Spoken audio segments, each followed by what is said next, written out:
નમસ્કાર વિદ્યાર્થી મિત્રો, ગુડ મોર્નિંગ. કેમ છો? ઓનલાઈન વિડિયો લેક્ચરમાં હું જય સર આપ સર્વ વિદ્યાર્થી મિત્રોનું હાર્દિક સ્વાગત કરું છું.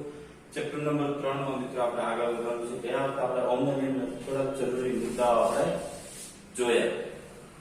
નવી બધી રાશિઓ જોઈ મિત્રો. આપણે વિદ્યુત પ્રવાહ ઘનતા જોઈ, અવરોધકતા જોઈ, વાહકતા જોઈ. વિદ્યુત પ્રવાહ ઘનતા J આપણે જોયું કે એકમ ક્ષેત્રફળ દીઠ 8 ક્ષેત્રમાંથી વહેતો વિદ્યુત પ્રવાહ એટલે એને કહેવાય વિદ્યુત પ્રવાહ ઘનતા.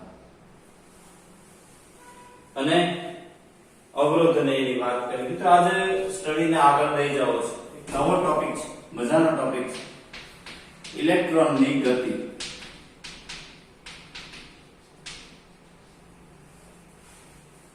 એની ડ્રિફ્ટ ગતિ અને એનો ડ્રિફ્ટ વેગ. નિશાની છે vd.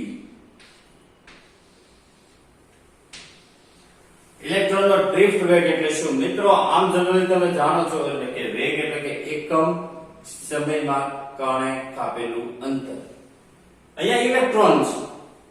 આડછેદના કોઈ એક સ્થાનેથી બીજા સ્થાને જે ટ્રાવેલ કરે, જે અંતર કાપે ઇલેક્ટ્રોન, એના માટેનો એનો વેગ.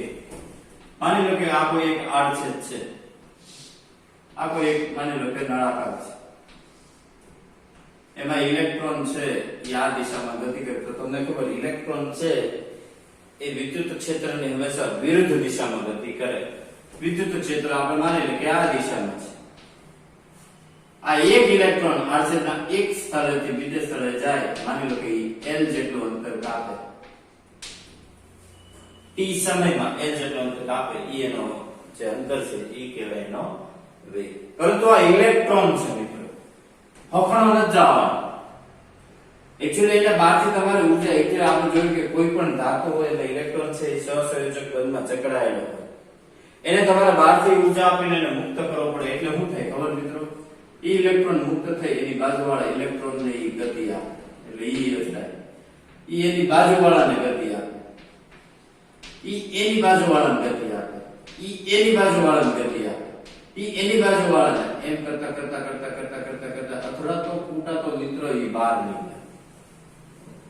હવે અહીંયા કવિ એમ કહે છે કે આ ઇલેક્ટ્રોન જે ઊર્જાથી આવે એટલે ઈ એક વેગથી પ્રવેગિત થયો એને ઇલેક્ટ્રોનનો પ્રવેગ કહેવાય. પ્રવેગિત થાય એની બાજુવાળાને પ્રવેગ આપે. એની બાજુવાળાને કરતા કઈક ઇલેક્ટ્રોન આવો કઈક માર્ગ બનાવીને બહાર નીકળે. અહીંથી એન્ટર થયો, અહીંથી બહાર નીકળે. આ સમગ્ર ગતિ દરમિયાન ઇલેક્ટ્રોનનો જે વેગ છે એને કહેવાય ઇલેક્ટ્રોનનો ડ્રિફ્ટ વેગ, અને એનો પ્રવેગ છે એનો ડ્રિફ્ટ પ્રવેગ કહેવાય. ડ્રિફ્ટ વેલોસિટી, ડ્રિફ્ટ એક્સેલરેશન કહેવાય. આ સમગ્ર ગતિ દરમિયાન મિત્રો કે નાના સૂક્ષ્મ સમયના ગાળા લ્યો તમે, ડેલ્ટા ટી સમયમાં કાપેલું અંતર અને એનો સૂક્ષ્મથી સૂક્ષ્મ વેગ છે v બરાબર આપણે આમ કહી શકીએ delta x upon delta t. તો ડેલ્ટા x બરાબર થાય vd into કોઈ એક સ્લોટ માટે. હવે આપણે જાણવા માંગીએ છીએ કે એનો ડ્રિફ્ટ વેગ કેટલો, એનો પ્રવેગ કેટલો. એના ઉપરથી આપણે નવા સૂત્રો આપણે લેતા જશું.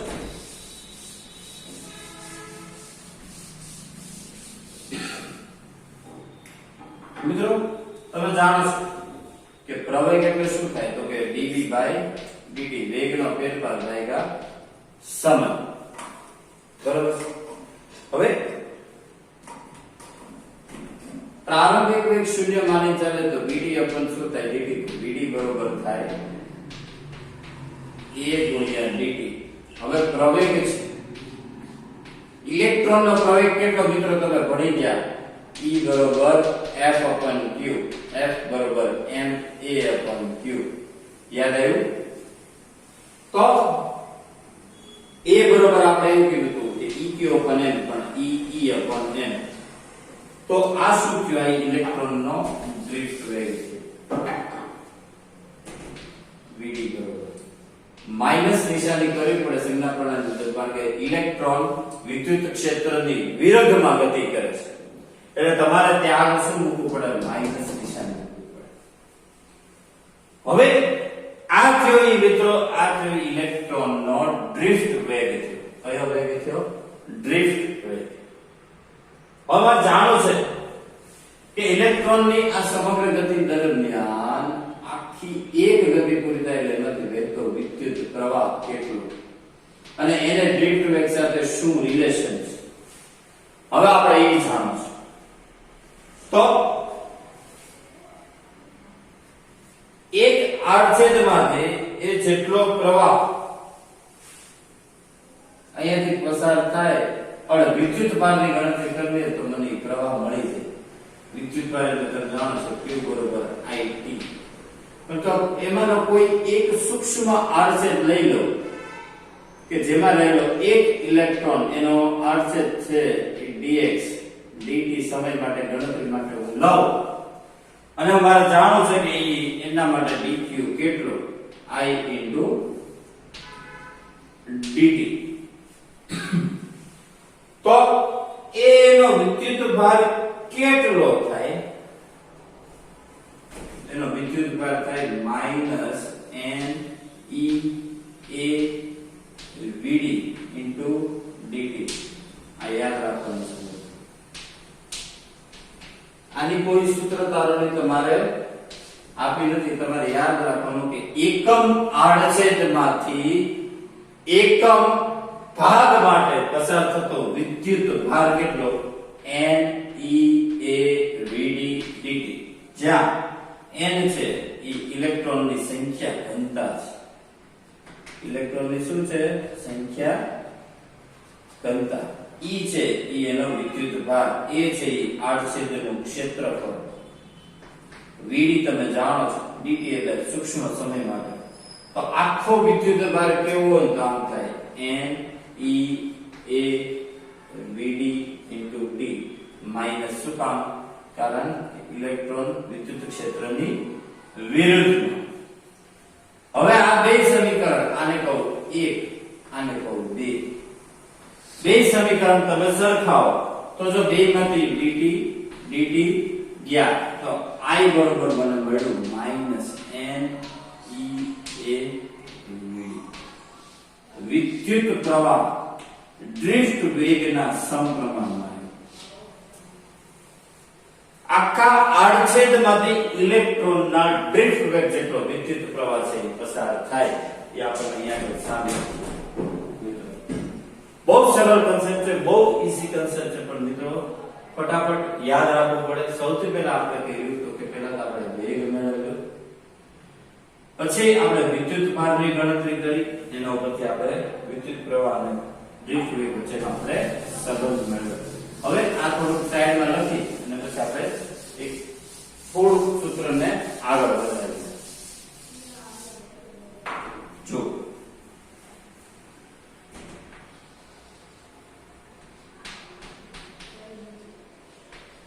ડ્રિફ્ટ વેગ vd, જો પ્રવેગ બરોબર શું થાય? ડ્રિફ્ટ વેગ બરોબર -e/m ઇન્ટુ એક મિત્રો યાદ રાખજો, જ્યાં આ છે આને વંચાય ટો,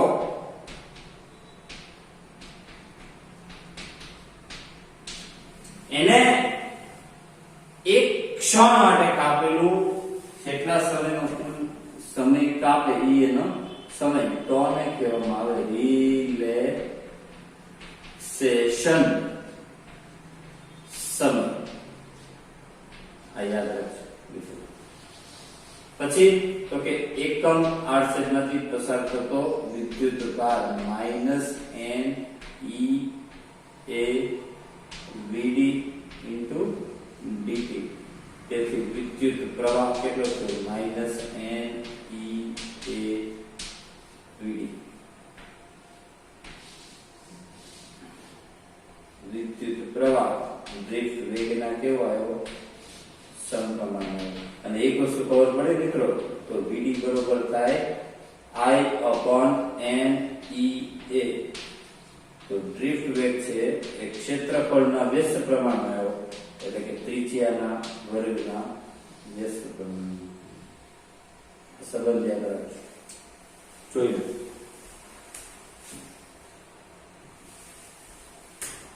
આ સૂત્ર ઉપરથી મિત્રો આપણને બે સંબંધ મળ્યા. વિદ્યુત પ્રવાહ ડ્રિફ્ટ વેગના સમપ્રમાણમાં અને ડ્રિફ્ટ વેગ છે ક્ષેત્રફળના વ્યસ્ત પ્રમાણમાં, ત્રિજ્યાના વર્ગના વ્યસ્ત પ્રમાણમાં. આનો ઉપર કદાચ કોઈ ન્યુમેરિકલ એમસીક્યુ એસએલપી પૂછાય તો તમે એને જોઈ શકો. હવે મિત્રો સૂત્રને થોડુંક આગળ વધારીએ. આપણે સૂત્ર એવું લીધું કે VD બરોબર I upon n E A. મિત્રો હવે આ સૂત્ર ઉપરથી તમને કઈ યાદ આવે? I upon A એટલે J. તો J બરોબર શું થયું? VD into n E. આને કે સમીકરણ નંબર. હવે એના ઉપરથી વિદ્યુત ક્ષેત્રના જેના આપણે સૂત્ર મેળવ્યું તમને યાદ છે. J બરોબર સિગ્મા E અને ρ બરોબર E અપ. J બરોબર આપણે તમને યાદ હોય તો આપણે આવું મેળવ્યું. J બરોબર સિગ્મા E. સિગ્મા છે એટલે વાહકતા E, અવરોધકતાના વ્યસ્ત પ્રમાણ. યાદ આવ્યું તમને?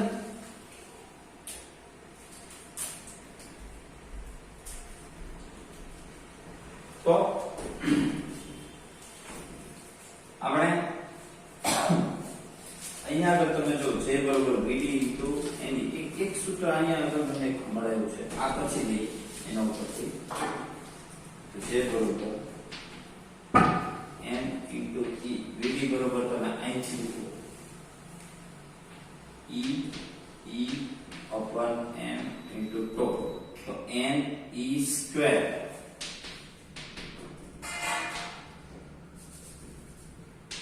J બરોબર n E square upon m into E into tau. એક સૂત્ર મળ્યું. સમીકરણ નંબર J બરોબર n square upon m into E into tau. હવે J is equal to શું થાય તો કે I upon A. તો એના ઉપરથી મિત્રો આપણે હજી એક વધુ એક સૂત્ર આપણે સિગ્માના અર્થમાં આપણે મિત્રો મેળવી શકીએ છીએ. J બરોબર થાય સિગ્મા ઇન્ટુ E. યાદ આપણે J is equal to sigma into E. તો n E square upon m into tau into E. તો E equal સિગ્મા બરોબર આવ્યું n E square upon m into tau. સમીકરણ નંબર 3. સિગ્મા છે એ અવરોધકતાનું વ્યસ્ત, અવરોધકતા બરોબર m થાય m upon n E square into tau. સમીકરણ નંબર 4. સમજાણો મિત્રો? એકદમ સરળ વસ્તુ છે. ઓકે? તો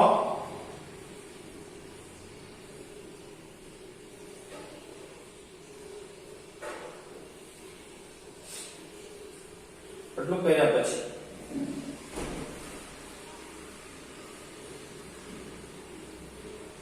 હવે બીજા એક સૂત્રમાં જાવ. ત્યાં સુધી પહેલા આટલું જોઈએ.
ઓકે? મિત્રો ચાલો જો એક સૂત્ર અહીંયા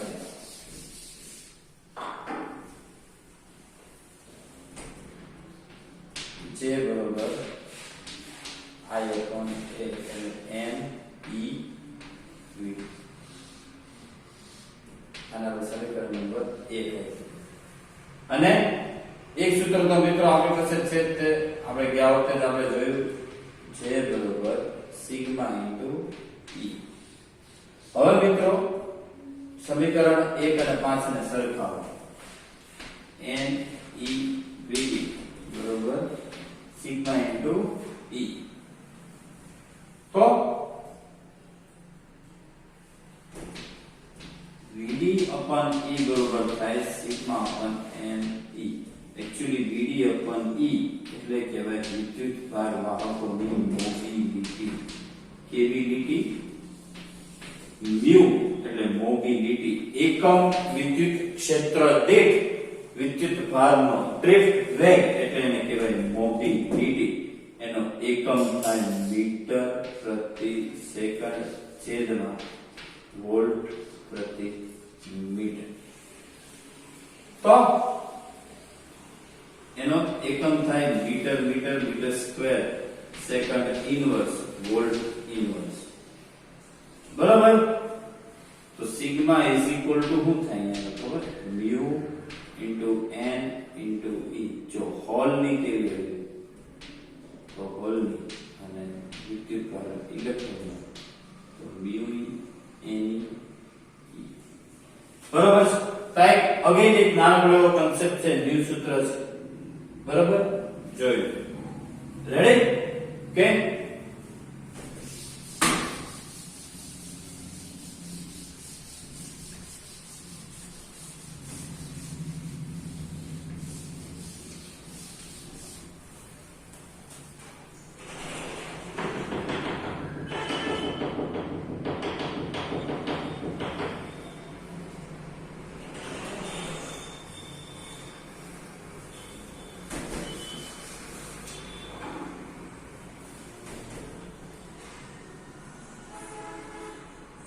તો જો આપણને એક સૂત્ર મળ્યું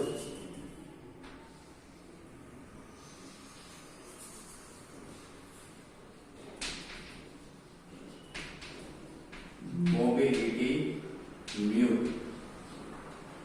mu બરોબર એકમ ક્ષેત્ર દીઠ સિગ્મા અપોન n e. આને કે સમીકરણ નંબર 6. એકમ વિદ્યુત ક્ષેત્ર દીઠ ડ્રિફ્ટ વેગ એને કહેવાય મોબિલિટી.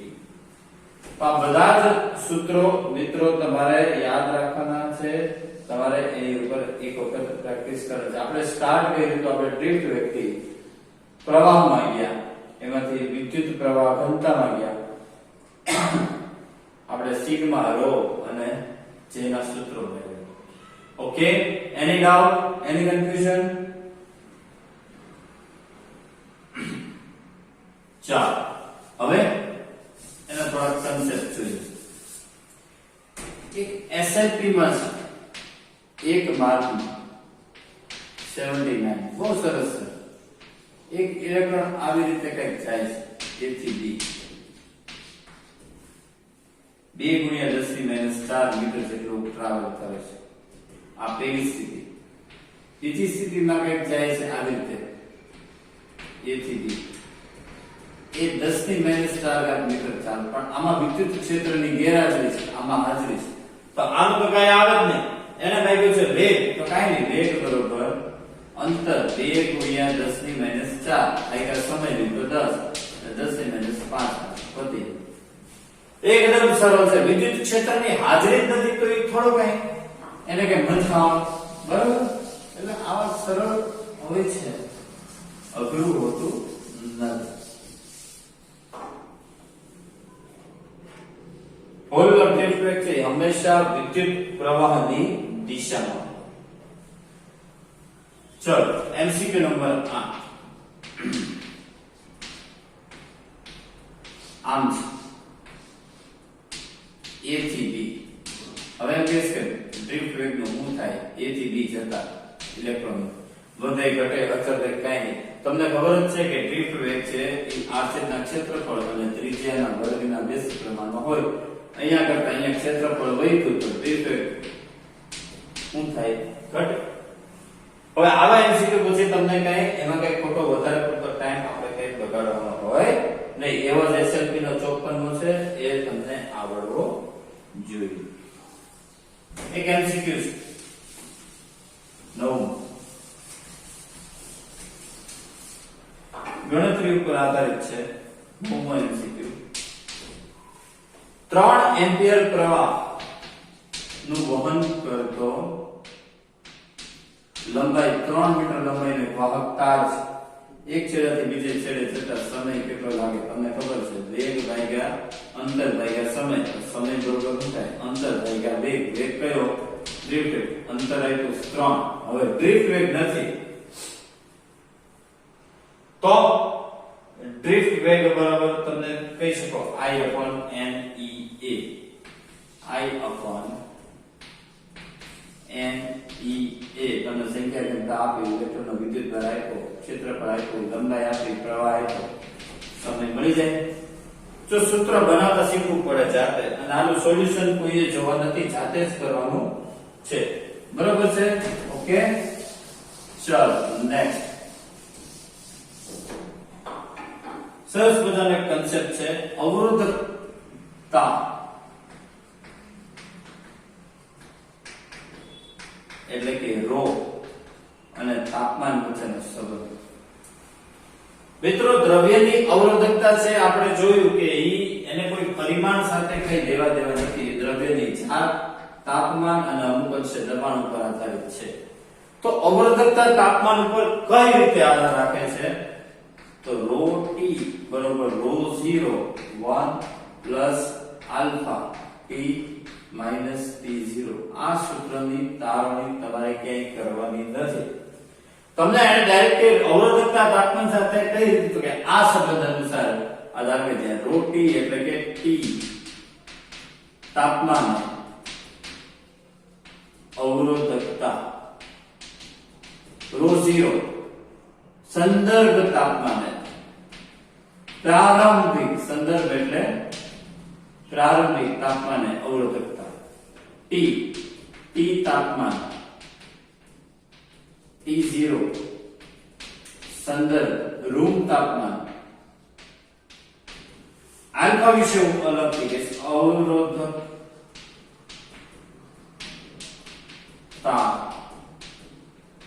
ગુણાંક. આલ્ફા એટલે કે રેઝિસ્ટિવ નંબર ઓફ રેઝિસ્ટિવ અવરોધકતા ગુણાંક કે જેનો એકમ થાય ડિગ્રી સેન્ટીગ્રેડ ઇન્વર્સ અથવા કેલ્વિન ઇન્વર્સ, અને એનું પારિમાણિક સૂત્ર થાય m0 L0 T - 1 है ना. T0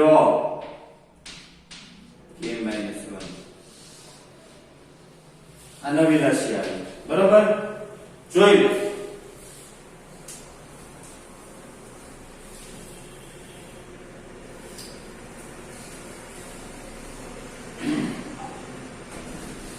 બરાબર,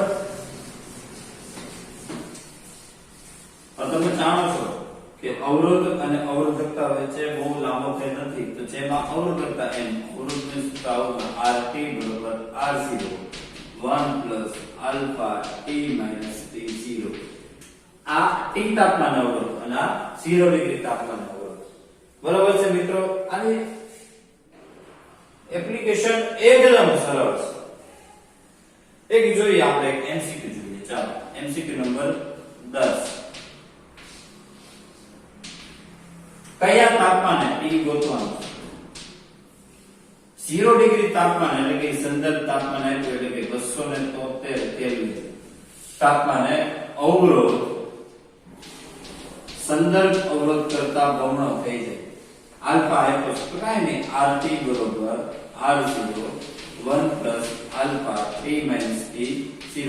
હવે તાપમાન છે ને ડિગ્રી સેન્ટીગ્રેડ માં રાખવાનું. આ પૂરતું એટલે આ 0, આ કેટલું થયું 2r0 એટલે r0 ગયા 1 પ્લસ આલ્ફા t ગોતવામાં બે માંથી એક જાય 1 ભાગ્યા આલ્ફા તો t બરોબર આલ્ફા આપ્યો છે એને 1 ના છેદમાં 3.9 ગુણ્યા 10 ની માઈનસ 3 છે આ તમારો આન્સર લ્યો ઓકે આ આવશે હવે એવા એને ટેક્સ્ટ એક્સરસાઇઝ માં આપેલા છે ટેક્સ્ટ એક્સરસાઇઝ ના આપણે પહેલા 1 થી 10 જ કરવાના છે હો વધારે નથી કરવાના ટેક્સ્ટ એક્સરસાઇઝ ના પહેલા 1 થી 10 જ કરવાના છે rt બરોબર r0 1 plus alpha t minus t0 એક દાખલો છે એક હું કરાવું બાકીના બધા સરળ એમ જ છે એ તમારે કરવાના હવે સંદર્ભ તાપમાન એને આપ્યું 27 ડિગ્રી સેન્ટીગ્રેડ તાપમાન લેવલ 1D એક્સરસાઇઝ નો છે દાખલા નંબર 5 સંદર્ભ તાપમાન એને આપ્યું 27 ડિગ્રી સેન્ટીગ્રેડ લેવલ 1D નો 5મો સંદર્ભ તાપમાન 27 ડિગ્રી સેન્ટીગ્રેડે અવરોધ એટલે સંદર્ભ અવરોધ જ હોય 100 ઓહમ પછી એ કહે કે અવરોધ જ્યારે 117 ઓહમ થાય ત્યારે અંતિમ તાપમાન એનું ગોતવાનું આલ્ફા એને આપ્યો લેવાનો આવે કે એવો જ લેવલ 1D નો લેવલ 1D નો 7મો દાખલો 8મો દાખલો સેમ છે એ તમારા હોમવર્ક માં બનાવવાનું છે એ મત છે સેમ દાખલો છે બરાબર ઓકે જોઈ ચાલો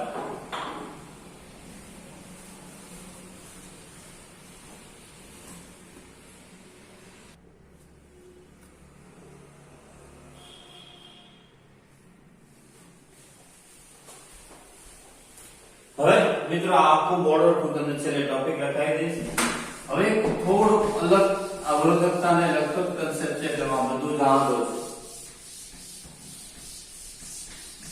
મજા આવે એવો ટોપિક છે અને એકદમ સરળ પણ ગુજકેટ જેડબલી અને નીટ એવરી યર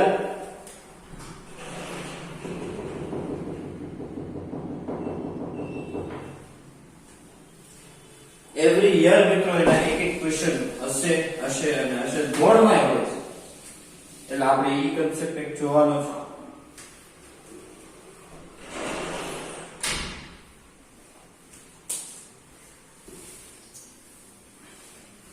મિત્રો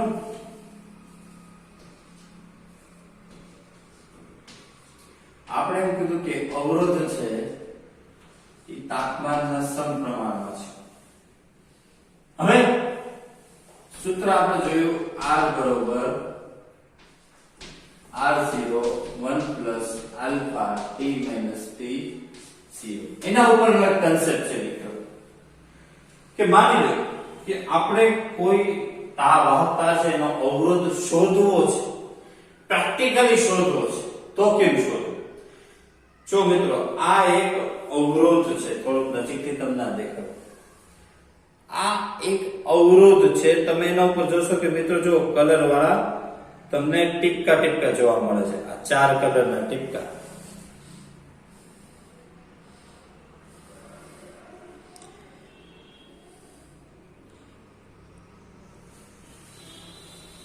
ન દેખાય કોઈ ચિંતા નહીં કરે હવે આ છે એક અવરોધ છે મિત્રો આ છે ઇલેક્ટ્રોનિક સર્કિટમાં વપરાય આનો અવરોધ કઈક ઓહમ માં હશે કે કિલો ઓહમ ના હશે મેગા ઓહમ માં હોય એમાં પણ હોય હવે આનો અવરોધમાં જોઈ ગયો કે આનો મતલબ 5 6 10 12 15 20 કેમ ખબર પડે તો એની માટે એક સ્ટાન્ડર્ડ નક્કી કરવામાં આવ્યું છે કે કોઈ પણ વાહકતાનો અવરોધ નક્કી કરવો હોય તો એના માટે એક કલર કોડિંગ આપવામાં આવ્યું આવો એક અવરોધ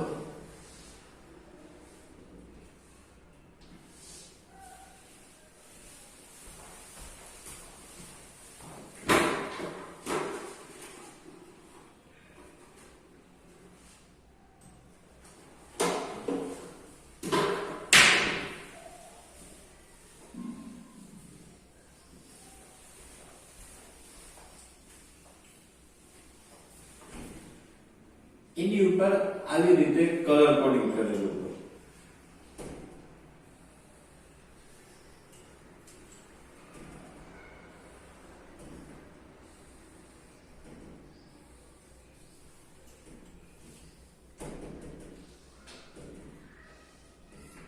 આવી રીતે મિત્રો એ વાહકતા ઉપર કલર કોડિંગ કરેલું હોય. માની લો કે આ વાદળી છે, આ પીળો છે, આ ગુલાબી છે, એટલે કે કોઈ પણ ગુલાબી લાલ લઈ લો સપોઝ, અને આ માની લો કે સિલ્વર છે, તો એક કલર કોડિંગ એક સરકારે નક્કી કર્યું છે કે આ રીતનું હોય તો એનો આટલો અવરોધ થાય. ઈ શું? તો કે અહીંયા આગળ પેલા તો રંગ કાળો, કથ્થાઈ, લાલ, નારંગી, પીળો, વાદળી, પીળો પછી લીલો, વાદળી, જાંબલી, સફેદ, પછી ગોલ્ડન, સિલ્વર અને છેલ્લે નો કલર.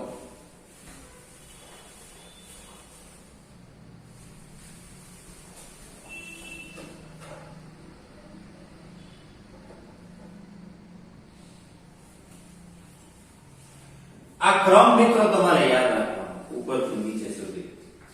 કાળો, કથ્થાઈ, લાલ, નારંગી, પીળો, લીલો, વાદળી, જાંબલી, સફેદ, ગોલ્ડન, સિલ્વર, નો કલર, એટલે કે કોઈ કલર નહીં.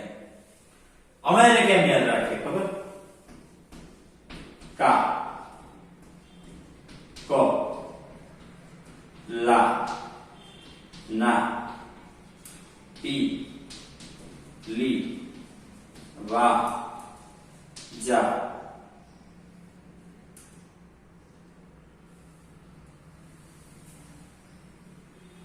મિત્રો એક બેટા થોડું છે ને કંજસ્ટ લાગે, થોડું આપણે ઉપર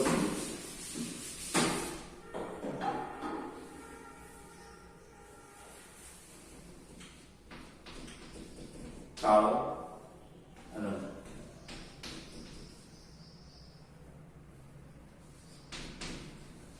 કથ્થાઈ, લાલ, નારંગી, પીળો, લીલો, જાંબલી, ભૂખરો એક રહી ગયો તો સોરી મિત્રો, ભૂખરો, સફેદ, ગોલ્ડન, સિલ્વર. કોઈ ન હોય તો કોઈ રંગ નહીં. નો કલર. આને કેમ યાદ રાખે ખબર હવે મિત્રો? કા, કો, લા, ના, પી, લી.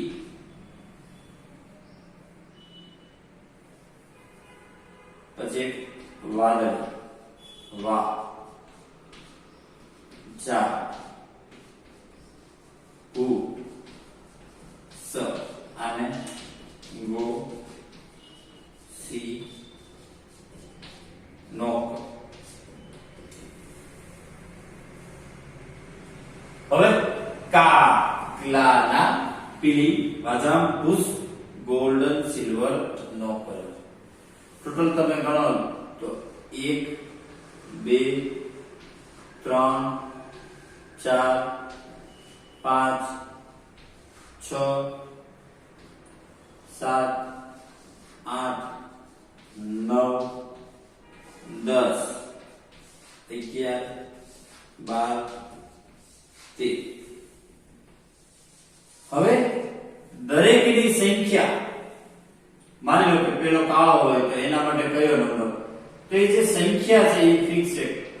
કાળા માટે 0, કથ્થાઈ માટે 1, પછી આપતા જવાનું 2 3 4, લીલા માટે 5, વાદળી માટે 6, 7, 8, 9. 0 થી 9 કાકલાના પીલી બાજામ પુષ્પ. પછી જે ગુણક એની સાથે એક ગુણક ગુણવાનો આવશે. એ 10 થી 0 ઘાત થી શરૂ થાય. 10 થી 0 ઘાત, 10 ની 1, 10 થી 0 ઘાત એટલે 1, 10 ની 2, 10 ની 3, 10 ની 4, 10 ની 5 ઘાત, 10 ની 6, 10 ની 7, 10 ની 8, 10 ની 9. Golden silver. ગોલ્ડન માટે 10 ની -1 અને 10 ની -2 અહીંયા 0 છે. અને છેલ્લે એક ટોલરન્સ સહનશીલતા નક્કી કરવામાં આવી છે. એમાં 0 થી 9 સુધી કાંઈ નહીં. ચોકડી. જો ગોલ્ડન હોય, સિલ્વર ગોલ્ડન હોય તો 5 ±5, સિલ્વર હોય તો ±10 અને કોઈ કલર ન હોય તો ±20. બરોબર. હવે આ ટેબલ યાદ રાખવાનું છે મિત્રો. પહેલા તો ક્રમ યાદ રાખવાનો છે.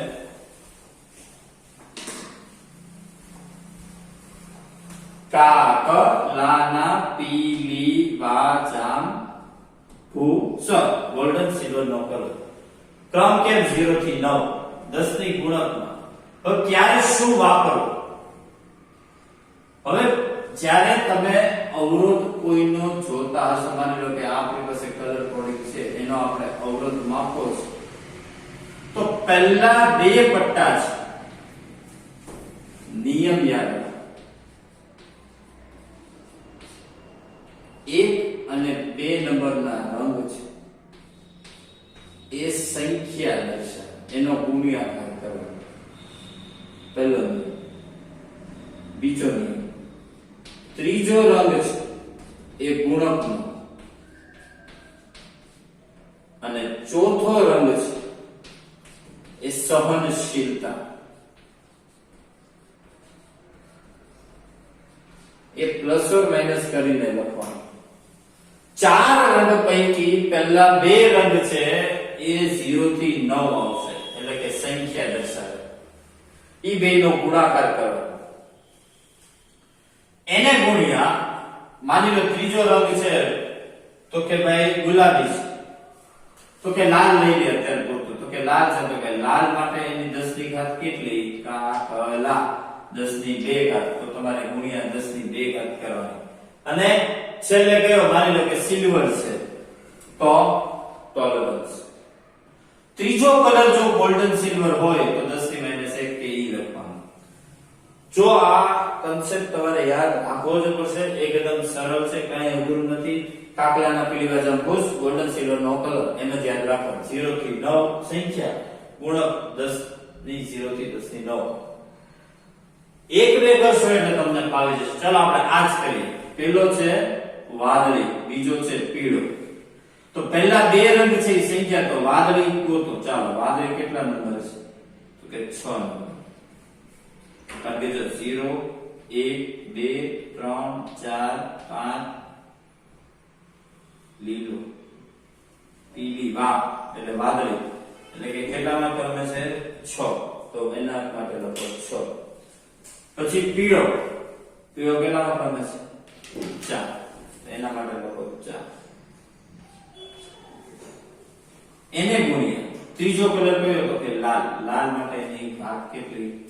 એને ગુણ્યા 10 ની 2 ઘાત. પ્લસ ઓર માઇનસ સહનશીલતા સિલ્વર માટે 10.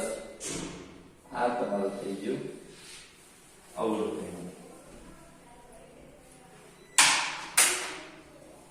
ટકાવારીમાં આવશે. સહનશીલતા શેમાં આવશે? ટકાવારીમાં. 5%, 10%, 20%. જો એકદમ સરળ વસ્તુ છે, કાંઈ અઘરું નથી, સમજી લેજો. પહેલા બે આંકડા સંખ્યા, ત્રીજો આંકડો ગુણા અને પ્લસ ઓર માઈનસ કરીને ગોલ્ડન સિલ્વર નો કલર. ચોથો આંકડો બની શકે એ ત્રણ સિવાયનો તો કાઈ નહીં લખવાનું, તો ખાલી આટલું જ આવે. બરોબર છે? એક બે પ્રેક્ટિસ કરી ચાલો. ઓકે, પેલા આટલું જોઈ લીધું, આટલું જોઈ લ્યો, પછી હું આટલું પૂછું એટલે આપણે બીજા કરી શકીએ, એટલે પછી તમે કરી શકશો. બરોબર? નિયમ યાદ રાખજો. ખાલી એક આપણે પ્રેક્ટિસ કરી, જે ડબલી માં પૂછાય એને જ કરીએ. એને આપ્યું છે કલર G O Y અને છેલ્લે ગોલ્ડન. આવી રીતે દોરી નાખ્યું. જે ડબલી નો ક્વેશ્ચન છે 36મો. G એટલે ગ્રીન એટલે લીલો, O એટલે નારંગી, Y એટલે પીળો. તો કાઈ નહીં, પેલો આપણો ચલો લીલો, લીલો બોલો, લીલો લીલો લીલો આવ્યો. કેટલામાં ક્રમ? 5 5. પેલા બે સંખ્યા નારંગી, નારંગી કેટલામાં ક્રમ છે? 3. એને ગુણ્યા પીળો, પીળો પીળો પીળો પીળો પીળો 10 ની કેટલી ઘાત? 4. પ્લસ ઓર માઈનસ ગોલ્ડન ના ગોલ્ડન કેટલો? 8. પતે. આવશે? ઓકે. અહીંયાથી ઉલટું, ડીટ ડીટ એટલે કે ઉલટું જ પૂછશે. એને કલર આપી દીધો છે 47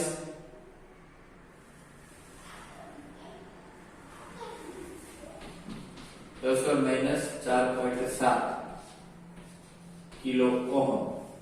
તો જો એક વસ્તુ છે, તમે આની હારે ગુણી દો એટલે 47 ગુણ્યા શું થાય? 1000 એટલે કે 10 ની 3 પ્લસ ઓર માઈનસ 4.7 ગુણ્યા 1000 એને ટકાવારી ફેરવી દે એટલે કેટલું થાય? ગયું. બરોબર? 47. બરોબર?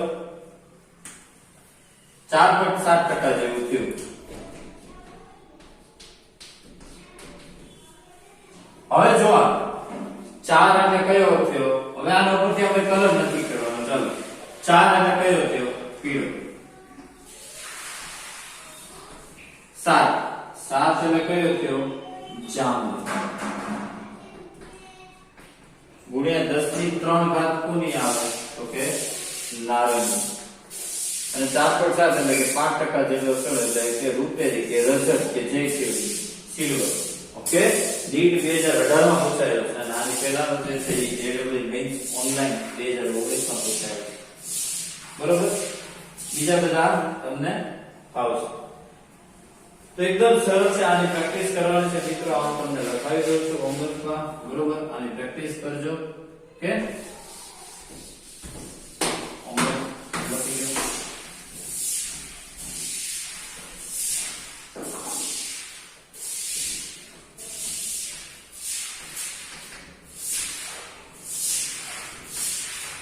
Lecture number 3 theory topic. જો બોર્ડ વર્ક કરવો હોય તો વાંધો નહીં, અને ટેક્સ્ટ માંથી થિયરી ટોપિક નંબર 3.5 3.8 આખો. બરોબર? પછી લેવલ 1A MCQ.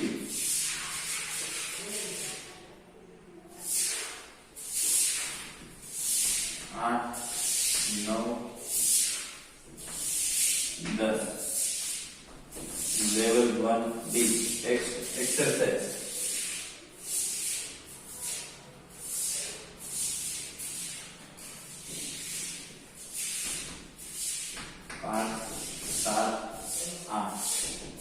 एसएलपी ना जो जेडब्ल्यू मेंस